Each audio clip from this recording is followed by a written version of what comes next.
cup at a time. Yeah, this is tea time. Making a difference, one cup at a time.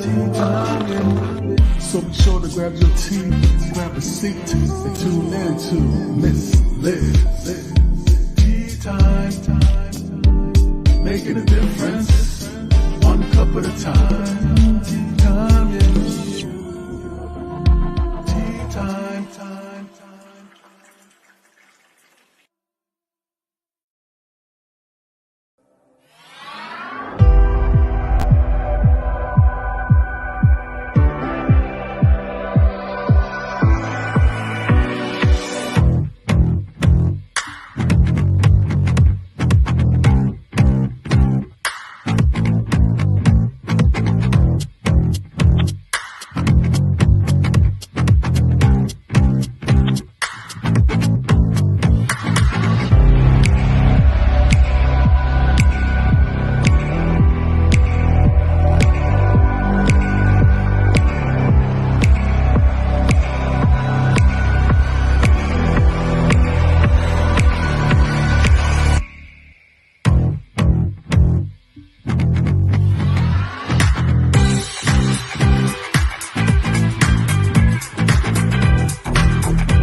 Well, good morning and welcome to Tea Time. That's right, we're back another week, already the middle of June.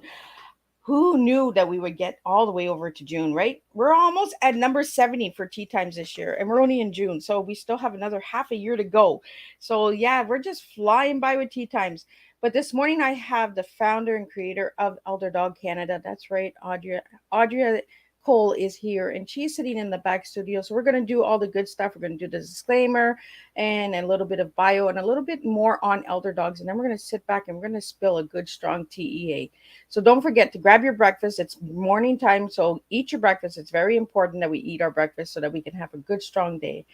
And share this tea time because you just never know whose life you might change. And we're going to talk some dogs this morning. That's right. We're doing doggies.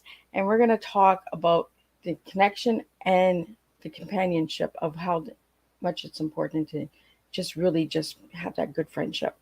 So let's get into the disclaimer and the bio and all of that. And then I'm going to get Audrey Cole in here, and then I'm going to sip on my tea. And you guys grab your tea, grab your coffee, grab your juice, and share this tea time and share it with your family. Disclaimer for Miss Liz's Tea Time live show. Miss Liz myself is going live using StreamYard. Before leaving a comment, please grant StreamYard permission to see your name at StreamYard.com. Please be advised that the content brought forward for any Tea Time show hosted by myself, Miss Liz, is always brought forward in good faith. However, may bring forward dialogues and opinions that are not representative of my platform. The facts and information are perceived to be accurate at the giving time of airing. All Tea Time guests and audience participants are responsible for using their good judgment in taking any action that may relate to the discussion. The content brought forward may include discussion for some where they may be emotionally at risk. It is significant to know that this show is engaging in discussion forums only to offer and inspire awareness, connection, and is not providing therapeutical advice. If you have any questions about the disclaimer or the panelist discussion, you may freely contact me, Miss Liz, through my email at bookingmissliz@gmail.com. Moving forward, should you choose to voluntarily participate in this morning's show in any aspect, I myself, Miss Liz, welcomes you. And should you decide that the show is not made for you at this time, I respect those wishes and see you at a later show at a later date and time. And again, in 2023, all tea times are done on a Thursday, unless they are a rescheduled tea time, which will be a Monday or a Tuesday. So now a little bit about ElderDog Canada. ElderDog Canada is a national not-for-profit charity dedicated to supporting older people, seniors' dogs, and the important relationship they enjoy. Headquartered in Nova Scotia and with chapters, the PAWDS,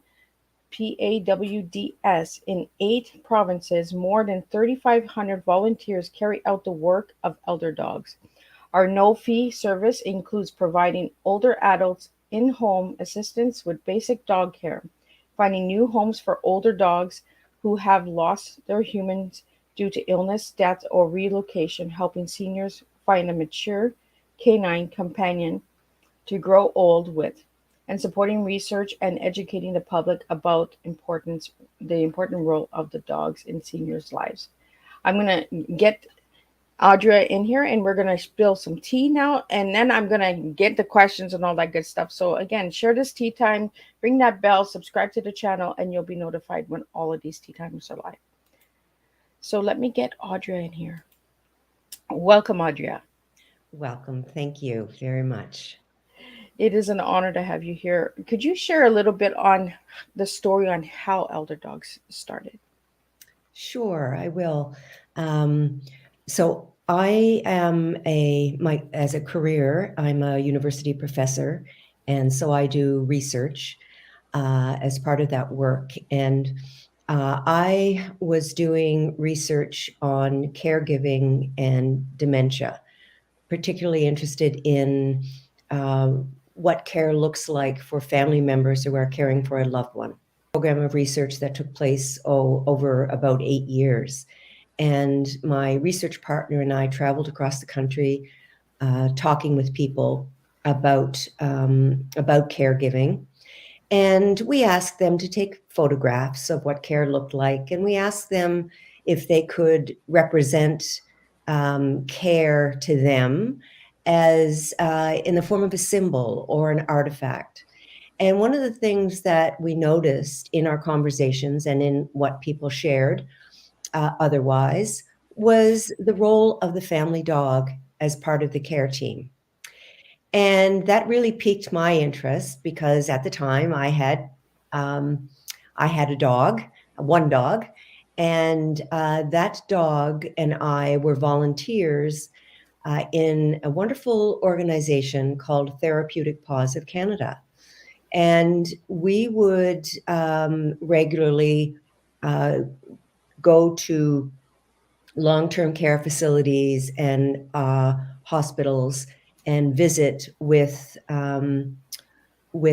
older people who were, temporarily and sometimes for a longer term away from their home and wanted a bit of a visit with a dog.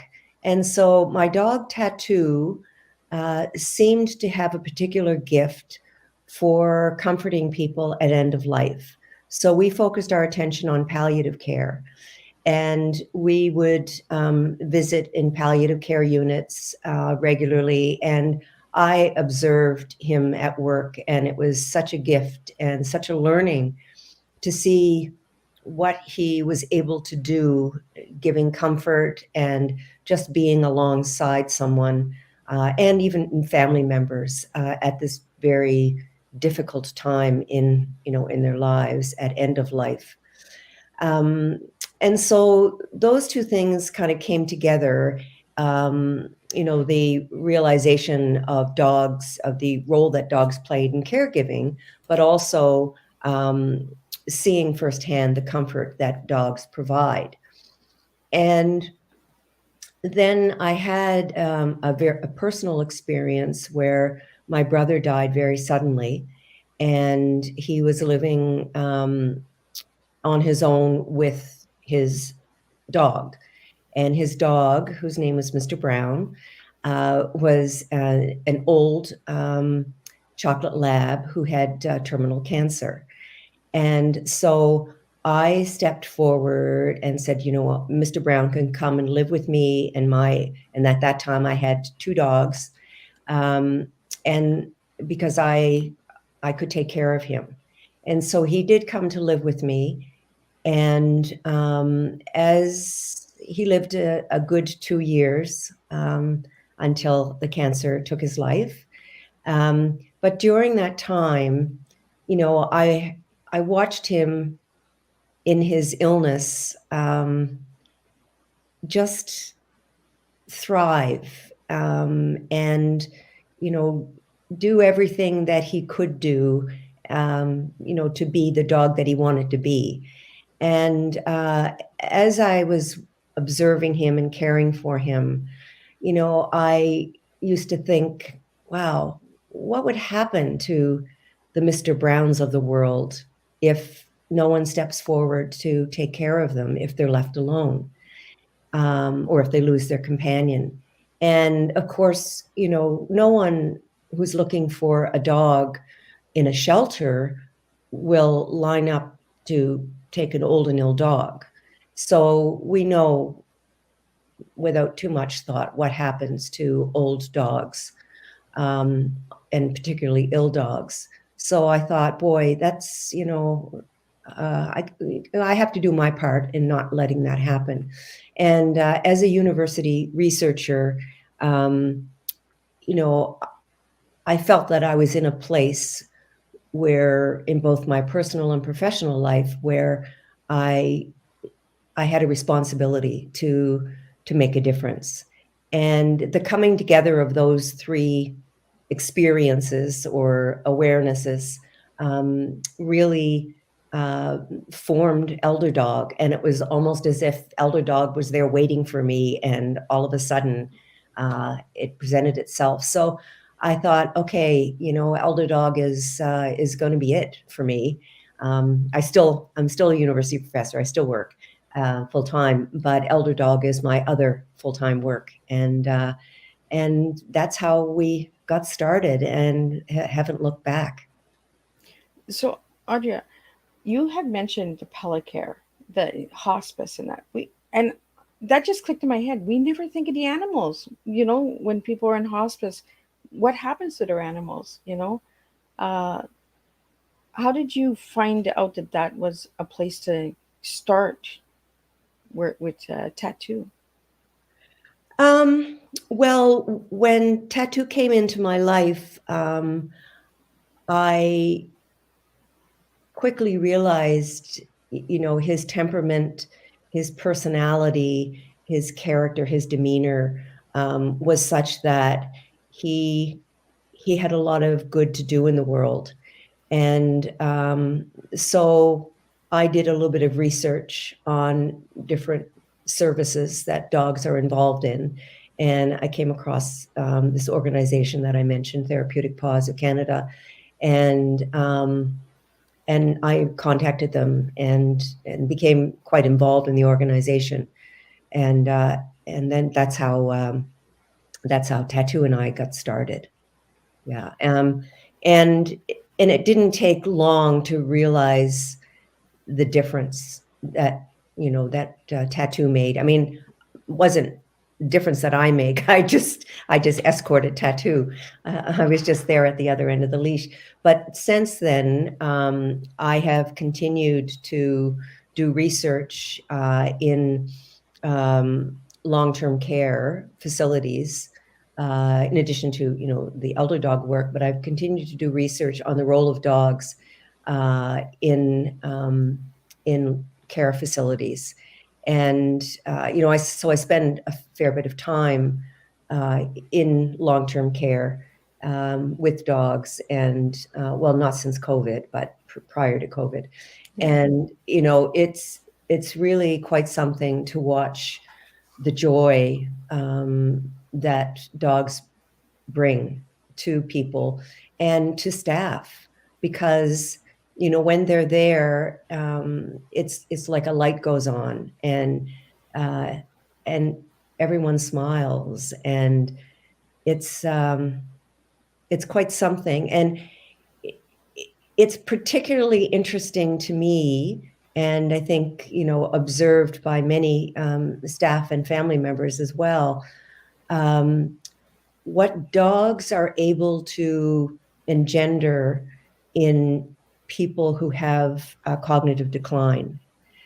People who haven't verbalized or had a level of lucidity or awareness for a very long time. When a dog comes to them, sometimes they speak in full sentences. Wow. And it also helps them connect with memories of the past. And, it will say things like, I had a dog. And, you can see the connection that they feel, even though it's not their dog, it's a dog. And it's so beautiful. And when people are at a point in their life where they're they're losing capacities of various kinds, to be able to restore some connection and to provide companionship and joy is a wonderful thing. Well, and I think we don't speak enough about companionship, right, with our pets. And it is true. Like you bring a dog in, and I had a puppy, I had a dog. It brings back those memories, those good times. And I think that's what we need especially when we're suffering, we're battling an illness or something. We just need that companionship where we can actually understand and open up again. You did mention at the beginning of the show that you worked with patients with Alzheimer's and dementia. Mhm. How do you feel that ElderDog has changed lives with those patients? Oh my goodness. Well, interesting that you ask that because just 2 days ago, I had this beautiful message in the form of a story from someone who adopted an elder dog. And it was quite lengthy, so I won't, I'll try to abbreviate it. But an elder dog came into our care, a little dog, a tiny dog, a Yorkie, and she was 11 years old and needed a new home because her senior had passed away. And a couple, an older couple, adopted her, or him, I should say, adopted him, and he became the best companion to the man in the family who had dementia. And this little dog, whose name was Bear, was his constant companion. And the gentleman eventually passed away, and his wife didn't feel that she was able to care for Bear any longer. And so she contacted ElderDog and explained the situation. And lo and behold, there was another couple who were looking for an older dog. And this gentleman in that family also had dementia. And little Bear went from one gentleman to another and became his constant companion. And the letter that I got, or the story, was from the second, the second mums, from the second mom, and her husband also passed away. And so she wanted to reach out to ElderDog to tell me and to share with others how much this little dog had done for two senior families dealing with this horrible illness, and how he was also able to give her comfort in dealing with her grief. And then, of course, she sent along a photograph of the two, of her and him, little Bear, together. And she said, I really don't know what any of us would have done without Bear. Wow. So, I mean, that's a story that's just 2 days old, It was so powerful. Well, and this is why I wanted to have you on Tea Time, because I actually have a sister that I co-authored in the anthology Sacred Hearts Rising, and she was walking one of the older senior dogs, and she brought up ElderDog, and I was like, I need more information on this because this needs to be out there. You guys need to be out there. People need to understand the importance of organizations like what you're doing, and not for profit. It's just a volunteer, just making a difference, impacting lives, and having these stories that are sent to you, where you're changing lives. And this is what Tea Time is. It's about changing lives. and you're perfect. You're perfect to be here. Like, and to hear these stories, and I can just imagine when you get these letters of all the different dogs that have made the difference. And Mm. I want to ask how you came about the name ElderDog. Yeah, well, we wanted a name that, kind of forged the connection between dogs and older people. And I really like titles, names that can be interpreted in a variety of ways. And so, I think using, I'll back up a little bit.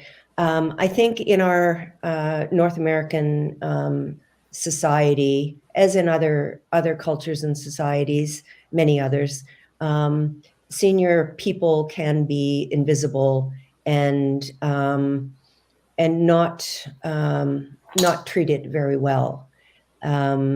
So we live in an ageist society, and ageism is well noted as the only acceptable ism in our culture and society, which is something that I rail against. And so I wanted to use a term that was really imbued with more respect. And I think elder is imbued with more respect than senior, for example. And I also wanted, to think about elder people, elder dogs, and that connection. And so, well, the dog had to be there for sure. And I liked using the word elder because, for reasons I've just said. And then, of course, because we wanted to go across Canada, then it just became ElderDog Canada. Well, and I think it's really important what you said, Audria, because growing up, I always heard respect your elders, not respect your seniors, respect your elders. Yes. So I understand where the elder comes in. And it is a sad situation where ageism is, we don't speak about it. It is the invisible ism, there is not a lot of conversation on that. So I want to thank you for bringing that to the table, because I think I'm going to have to get somebody on here for ageism, we really need to start talking about these topics, all these isms. Why is one more spoken than the other one? They're all equal. Especially at my table, everyone is equal. So, we need to be talking about this.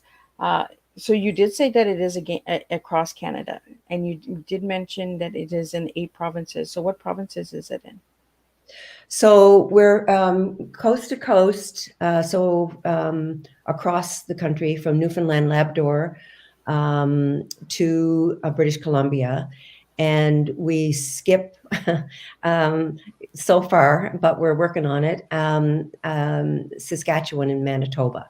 So it's in all other provinces. And I'm delighted to say that as we speak, we're starting our first pod in Quebec. So just delighted by that. And we're translating our materials into French. And we've had activity in Quebec, but not in a really structured way. So when I said pods, PAWDS, that's what we call our chapters. And the term, I just kind of wanted to play a little bit with the word pod, as in, a pod of like a unit, but get the paw in there. And then since then, we also use pod as an acronym. So people acting for the wellness of dogs and seniors. So so we call our chapters pods. And we started in Nova Scotia. That's where our national office is.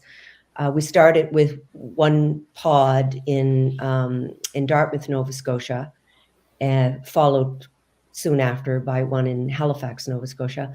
And then we've been growing ever since, and now we're up to almost 40 pots across the Oh, country. wow. That is awesome. Yeah, yeah. And you only started in 2018, correct? No, 2012. 2012. Yeah, yeah, yeah. We're in our 11th year operationally. That is awesome. So anyone that is listening to this tea time and that will share it with their family and friends, Saskatchewan and Manitoba is open. So reach out to Elda.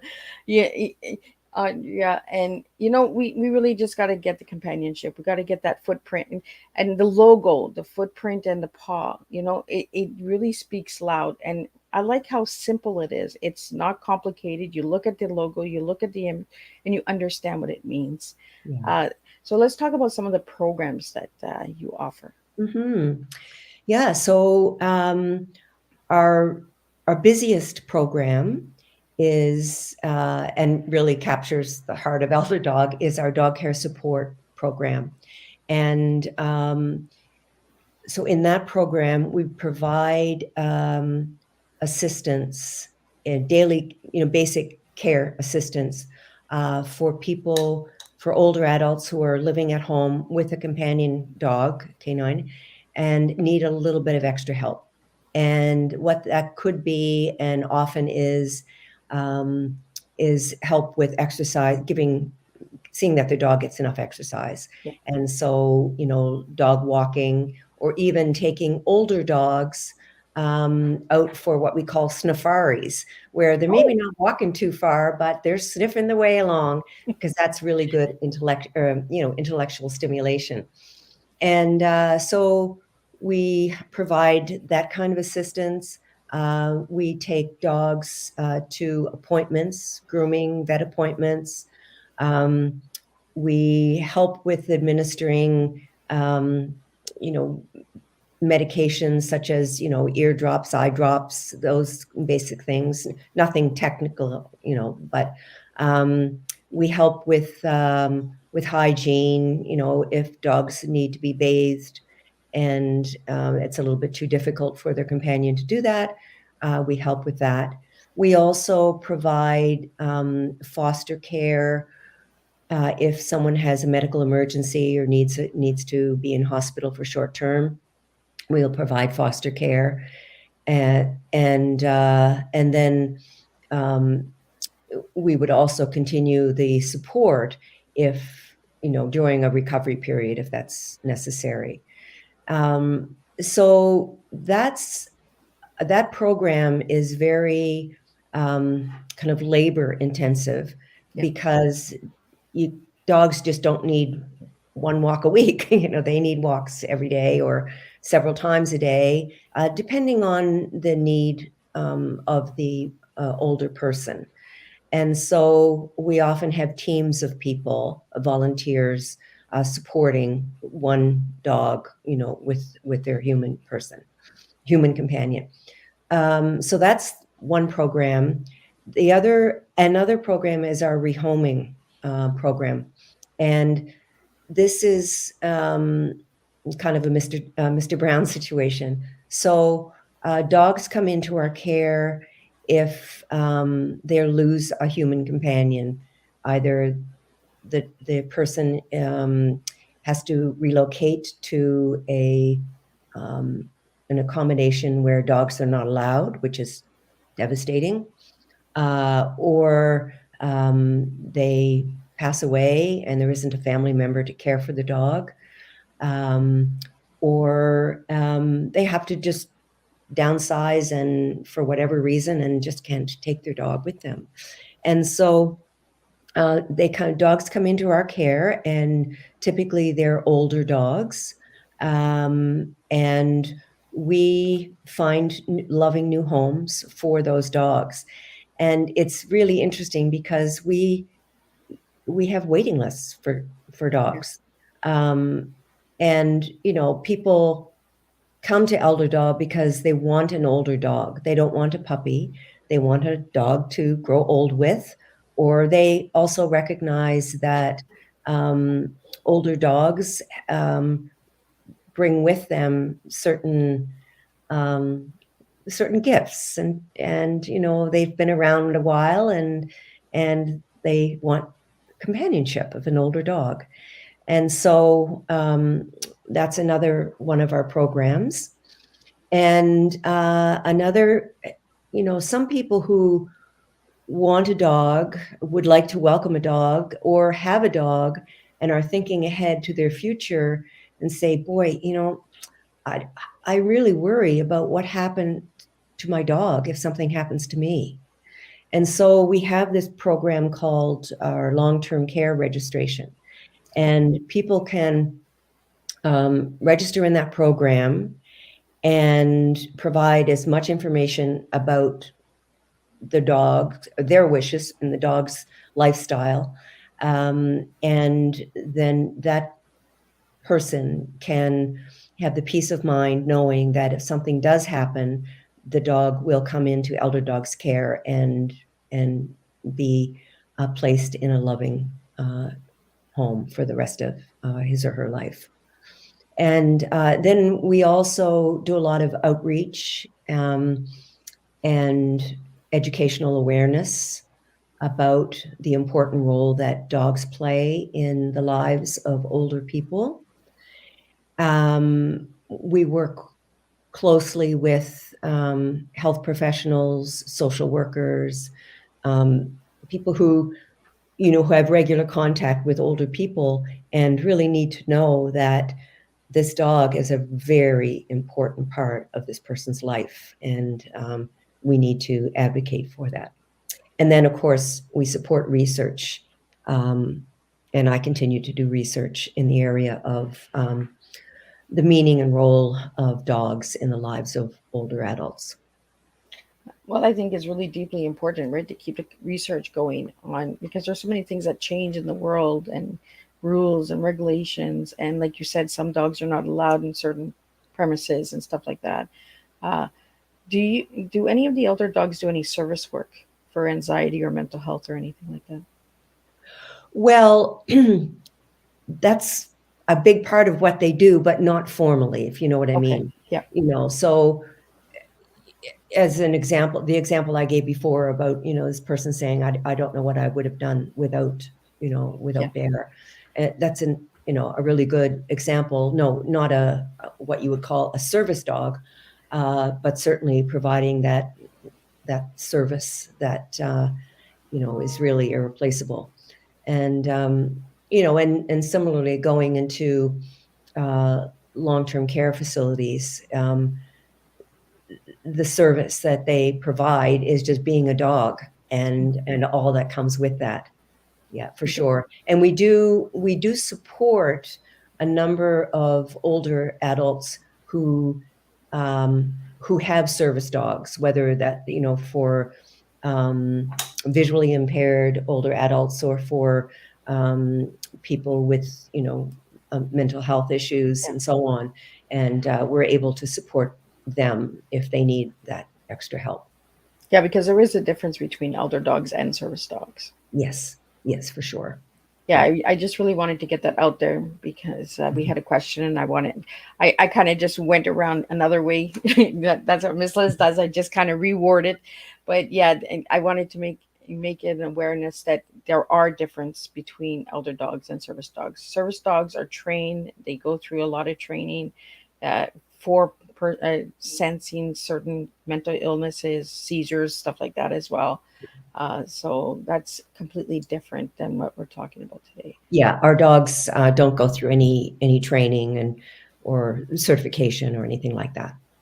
So if anybody wanted to become a volunteer, how could they become a volunteer? Well, I think the first thing would be to visit our website and find out about ElderDog. And there's on one of the drop down at the top, the volunteer page. Just visit that, and there's information about volunteering, what it involves, and an application form. Oh, thank you so much. Now I want to switch it a little bit over to, if I give you the word TEA, what 3 words would you give me this morning?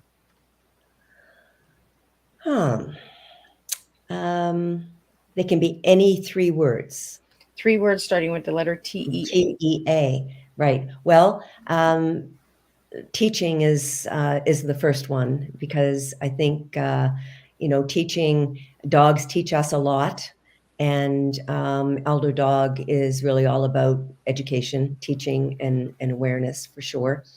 The E is for ElderDog. I like it. So, and A, I guess I would say advocacy. Oh, Yeah, because advocacy. that's exactly what you're doing as well, is you're advocating for these dogs. You're And speaking for the dogs. yes, absolutely, and advocating for the important role that they play, and also advocating for support and recognition that older adults deserve to have the companionship that they have enjoyed, and so just because they're moving or unable to give the full-time care doesn't mean that they should be deprived of that companionship. And I think it's really deeply important that we keep advocating for the elders. Like you said, ageism is something we don't speak about. It is the invisible ism.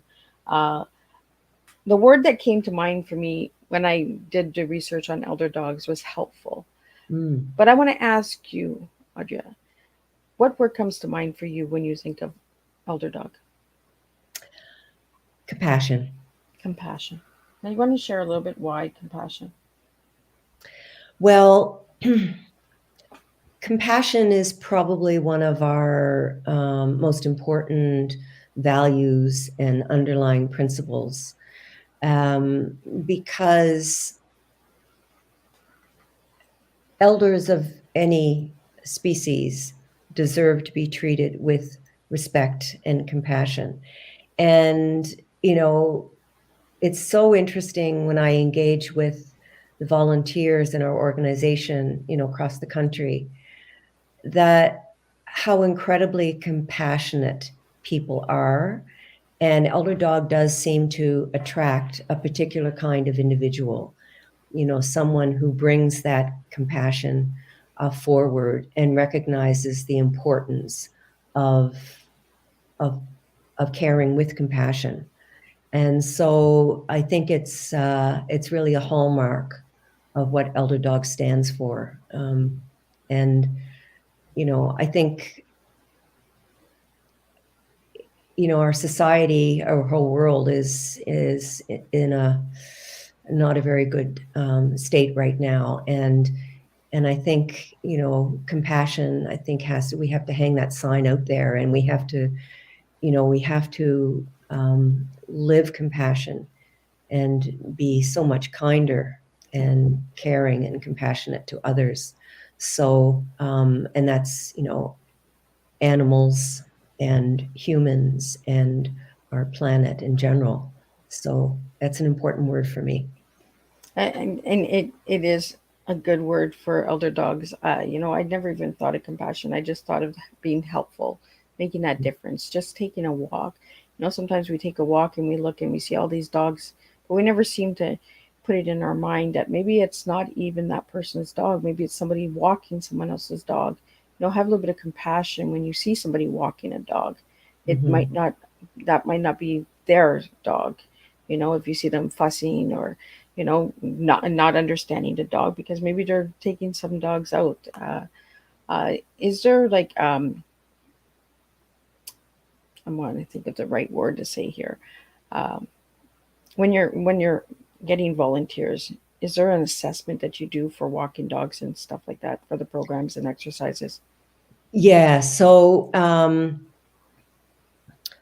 there's a initial. So with the application process, every volunteer with ElderDog has to complete a vulnerable sector check, background check for work with vulnerable populations, and they also, every volunteer wears a lanyard with a photo ID, which they're which is only issued upon receipt of a vulnerable sector check.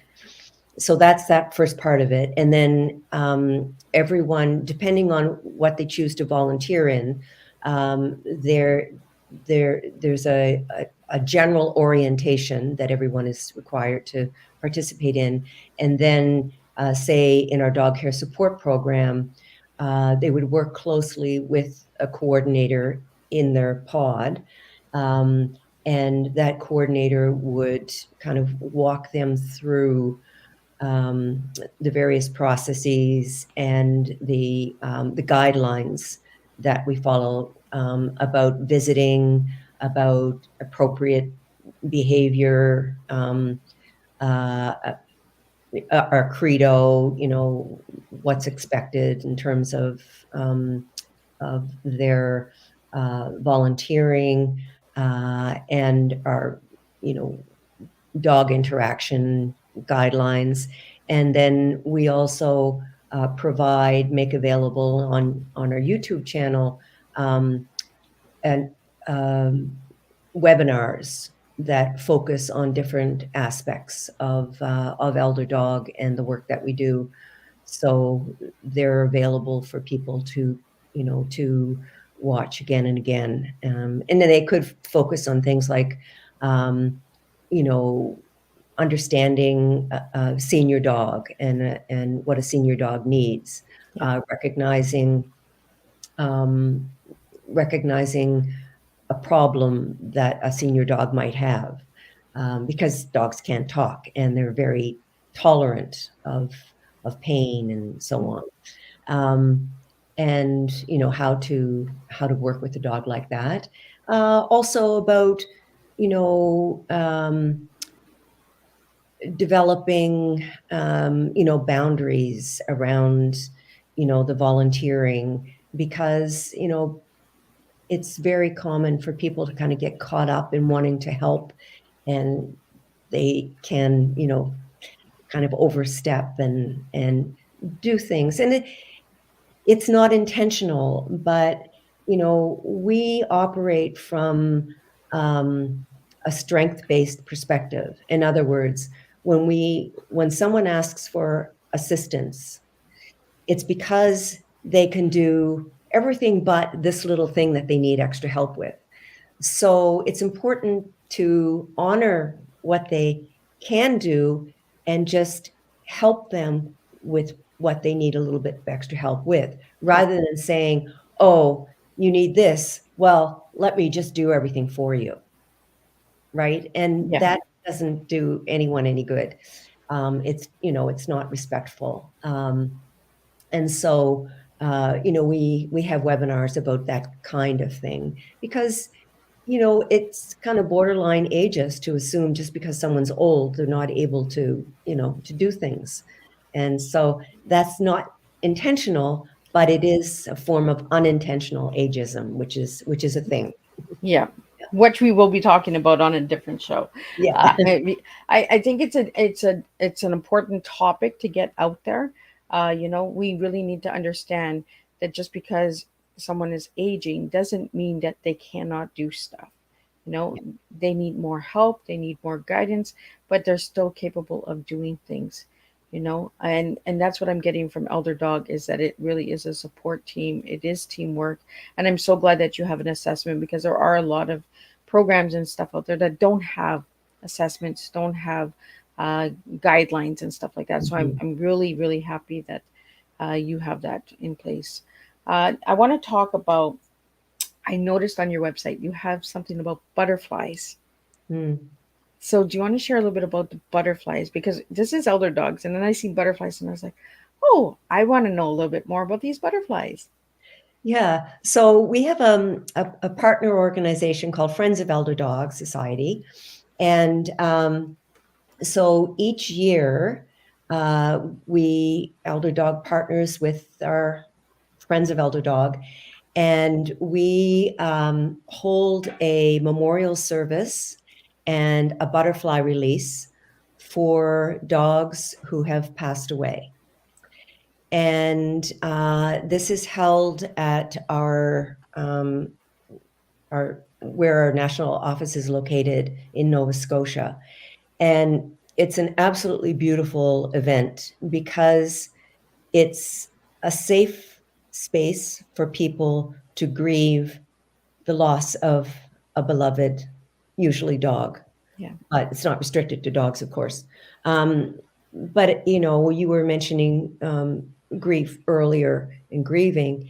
And, as we know, there's another discriminatory practice in our society where it's not easy for someone who loses a companion animal of any kind to openly grieve that companion, that loss, because the response that they might receive from someone who doesn't really understand the relationship is, oh, get over it, it's just a dog.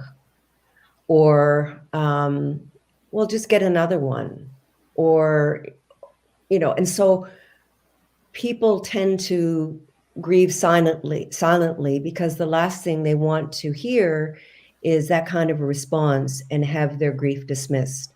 So the butterfly release, that's the focus. This is honoring the memory of our companions who we've lost.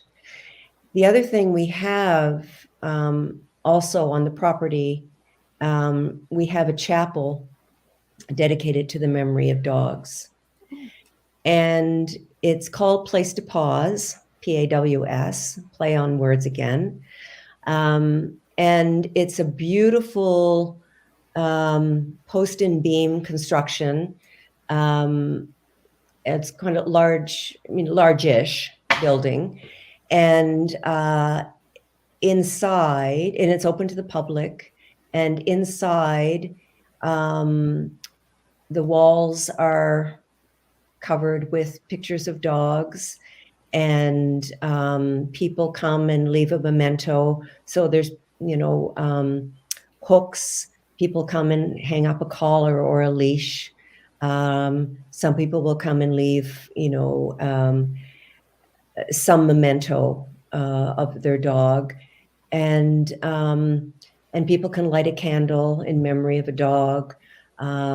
There's, a variety of things. We have little angel wings that people can purchase and have engraved and will hang there. And it's such a beautiful spot, and it's overlooking a cove. And it's, people come back again and again. It's also what we call a canine columbarium.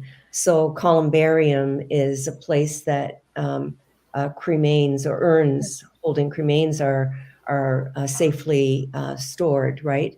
And so we also have many urns at Place to Pause, where people bring an urn and then they come back and visit, often. So the butterfly release is connected with Place to Pause and remembrance and honoring loss. Yeah, I'm tearing up because that is so precious. That is so magical. You're giving so much besides just walking a dog, besides just volunteering time. You're making that extra paw. You're making that extra walk, that extra, we didn't forget about you, we still have you. It just beautiful. It's just beautiful. And I really want to thank you, Audria, for everything you've done, like everything you've created, and for all the paws out there, all the lives that are changing. I can just imagine the stories that are coming in. And I'm sure when you get these emotional stories of a dog passing or something, how it might change your life as well, Oh, absolutely. ElderDog has changed my life in so many ways. Yeah. I mean, if there's just a minute, I can just share a story that that just kind of came in yesterday. So we have very special people volunteering with ElderDog as foster homes, right, for dogs who need that temporary home while they're in transition, and for the hospital stays. But within that population of volunteers, there are those very special people who care for dogs who are palliative. And one of those dogs passed away yesterday. And the foster, she's an amazing woman, and she cares for them, for palliative dogs, like you couldn't imagine. And a friend of hers said to her, "I don't know how you can do this. You know, how can you take a dog in and watch that dog die?" And her answer is so beautiful. She said, "I don't watch them die, I watch them live." Oh, wow. And it's just, and there another one she watched live. You know, she extended this dog's life as she does with other dogs, and she watches them live. And it's just such a beautiful, I just want to share that. That's beautiful. And no, absolutely. Thanks for sharing that story, because we need these stories out there, right? We need these positive, someone comes at us and says, "How can you do that?" Well, how can you, not see the beauty in it? Yeah. And that's a beautiful comment, I watched them live. Yeah. Instead of focusing on the death, she focuses on the life. Yes. Knowing that even they're going to pass over, she still focuses on the positive. Yeah. So we have a few minutes left here. We're getting close to the hour. Audrey, I want to talk a little bit about, I have rough views here. What is rough views? Oh, rough views. So, yeah, when we first started our online store, we thought, well, we have to do some advertising. So we found this app where you can take a photo of a dog and give that dog voice and animate the dog's mouth so it moves with the voice. So you would create a little script, and you can modulate the voice to whatever voice that dog might have, if that dog had a voice, and then speak the script, and the dog's mouth will move to the. So we started advertising some of our products with pictures of dogs talking. Oh, that is so cute. And again, the universe does the magic, because you guys are all booked at a different time. The next guest that's coming on at 3 p.m. is Chubby Beagle Production, and they're an animation, and they work with diversity and animals and all. It's just funny how the universe just sets these tea times up. That as soon as you said animated dogs, I was like, oh my goodness. And the next guest this afternoon is Animation Production Company, and they're called the Chubby Beagle Production, and they have a dog. It's just funny how it all works out together. I just love it when it all flows together. So, any final words that you have for anyone who's listening, and how they can get involved, and for donations and all that good stuff? Yeah, thank you. And thank you so much for this opportunity. It's really wonderful.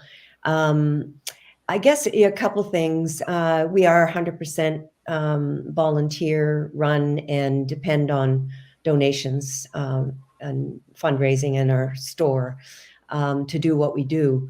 And because we're 100% volunteer run, we don't have the overhead of salaries and so on.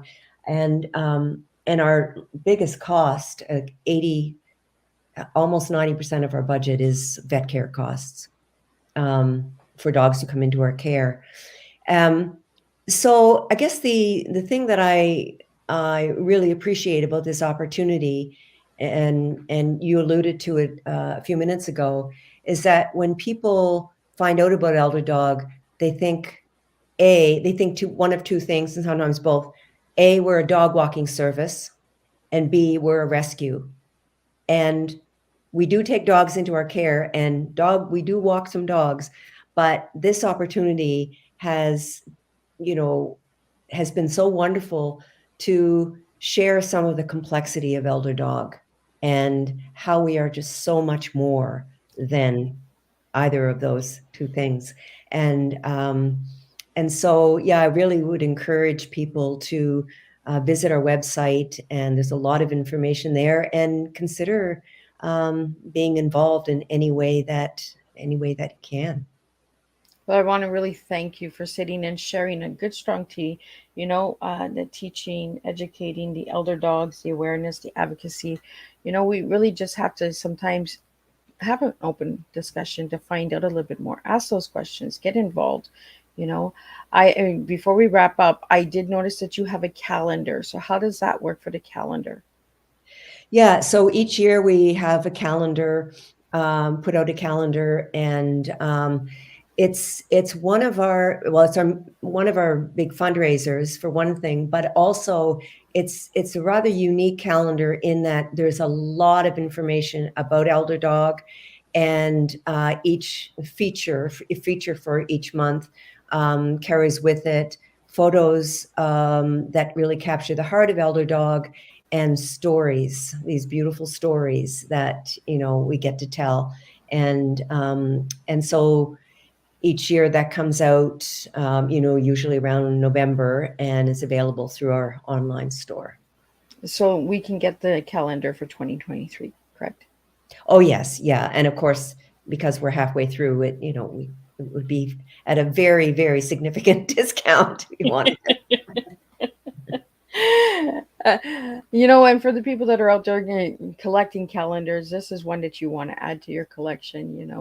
Again, I want to thank you, Audrey, for just sitting and having a good cup of tea with me and making a difference in all of these people's lives. Again, if anybody would like to check out the chapel, it is in Nova Scotia, correct? Yes, that's correct. Yeah, in Lunenburg County. Awesome. I've been wanting to go to Nova Scotia, and now I have even more of reason to go to Nova Scotia because I really want to check this out now. Yeah, I love that. So I want to thank all the listeners and all of the viewers. And if you're watching the replay, please push #replay. Let me know where you're tuning in from so I can always give a good. For all the supporters of Tea Time with Miss Liz, I could not do this without you. So continue to share these tea times. Subscribe to the channel. Ring the bell so you're notified when the tea times go live. And again, Audrey, I want to thank you so much for sitting with me this morning. And we'll be back at 3 p.m. with a second tea time. And as I was saying just a few minutes ago, Chubby Beagle Productions is coming in, and they're going to be talking about diversity. And they have their beagle. So we're going to be talking a little bit about dogs again. And then at the 7 o'clock show tonight, the evening show that closes up this week, we'll be talking about peace ambassadors and the importance of peace. So I feel that all three tea times again are aligned. We need to have the respect for the elders. We need to have that peace, the compassion, and the animation brings in the fun, brings in the playfulness, and diversity. We're all different and we all can make a difference together. So it all just aligns really good together. So I want to thank you again for joining me. I want to thank everyone who does support Tea Time with Miss Liz. Share these tea time with your family members. Sit down, and make it movie night and pick out one of these tea times. And who knows, ElderDog might be a part of your life next. So I want to thank everybody. And I want everyone to understand that these teas are deeply important to me for the guests that get to sit with me and share the incredible work that they do. So let's just continue to have the compassion. Let's use that word today, compassion, when we're going out and we see someone who's suffering or in pain. Just have a little bit more compassion, and have some compassion for the elders, Ms. Liz will be looking into that ageism. We'll get that on here. So I'll see everybody at 3 p.m. Eastern Standard Time and then 7 p.m. Eastern Standard Time for this week, June 15th, tea times. So I want to thank everybody, and I will see you this afternoon. Same time, same place, and we'll do it all over again. Thanks so much.